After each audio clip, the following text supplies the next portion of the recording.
Water is a cradle of life. It is present in nature in various forms. One of these forms is lakes. They are called the reservoir of water, sometimes made naturally and sometimes they are man-made. Bangalore has a history of a large number of man-made lakes. In the British time, this Bangalore was known as a thousand lake city. In the rapid process of urbanization, we started exploiting our own resources and we forgot that natural resources are limited. As a result, we started losing them. One of the biggest lakes that Bangalore lost was Dharmabuddhi Tank, which is known as Majestic today. Majestic itself was a lake area.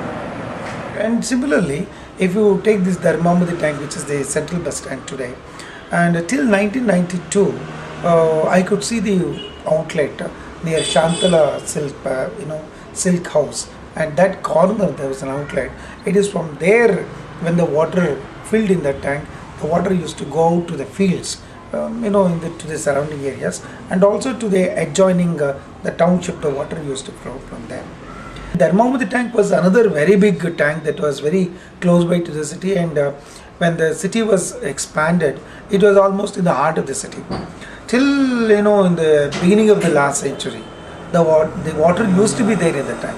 As a young boy, I used to cross that tank to go to the school, and in the corner of that lake, in that depression area, there used to be some water. But unfortunately, they started using it for exhibition because it was in the prominent locality, very close by to the railway station. It was not bus stand at that time. I'm talking about four decades back. It was not bus stand at that time, but still they used to use it for exhibitions, use it for circus, and for so many other purposes they were using it. So, and also they started making the roads inside to cross the lake. So what happened? There was no there was no chance for the input of water to come and settle in the lake. So thereby we started losing that lake. Why are we losing the lakes in Bangalore? What's the main reason for this? As well as anybody, as all of us know that the most important aspect of losing the lakes is fast urbanization of Bangalore. See, particularly till 1800, 1890, the old Bangalore was there. But then there was a big plague in Bangalore, and people had to be moved out of the small township. Then in 1892, Chamrajpet was formed. And similarly, that side Malleshwaram was formed. 1896, Basungudi was formed. Shishadipuram was formed at the other northern side. So gradually, the township, started expanding. Obviously, the people wanted the requirement, the water, and so many other basic needs were required. The houses were built, and the sewerage from this water, since there was no proper drainage system, these waters started coming and joining these lakes, thereby killing the natural springs and also the sources which were feeding these lakes. Every day more than 5,000 people come to Bangalore, every day, to settle down. Every day more than 1,500 vehicles are registered, new vehicles. Where do you go? That means 1,500 vehicles means that many number of citizens will come and settle down. They are buying a vehicle, and they then go taking a residential building or rented building to settle down here. That is the thing. To sustain the increasing population, the city corporation encroached various lakes and converted them into residential complexes to inhabit thousands of people coming to city every year. In the course of time, maybe somewhere in the 80s or even before 80s, the government has granted for various institutes and some other purposes, so they are vanished. We used to encroach land for making road, making drains, making underground water drains, making cables, making all kinds of services, electricity, this thing, that thing, poles, all these services are required.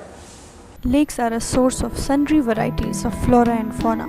It stores the rainwater and brings back to the earth in the form of groundwater. See, in any human habitat means it requires a most important thing is elixir of life, water. Not only for human beings, even for the domestic animals. We do need lakes even today, because lakes are the ones which not only give a source for the underground water, number one. Number two, definitely they keep the temperature cool, and also they keep the city cool. This is the purpose for which then the tanks were built, and these tanks not only assisted the agriculture, not only assisted the people for the domestic uses, but they also gave the resources for the underground water level. For a few lakhs and lakhs of birds used to come here and stay there and breed and go back. So once they lose the habitat, what do? It is a mad race of development, and in the name of development, we have lost almost 70% of our lakes. We also discharge a lot of sewage water, and we have to take bath every day, and bathtubs we need, showers we need. Where does the water go? We have to lay out a big pipelines. So it's a vicious circle. So the wants are many. So again, it is BBMP has to cater, all the civic authorities has to cater all these things every day. These are problems. It's not that easy. But the question arises is who owns the responsibility? Nobody comes forward. Nobody takes responsibility. Nobody comes out with a clear-cut package. This is what we want.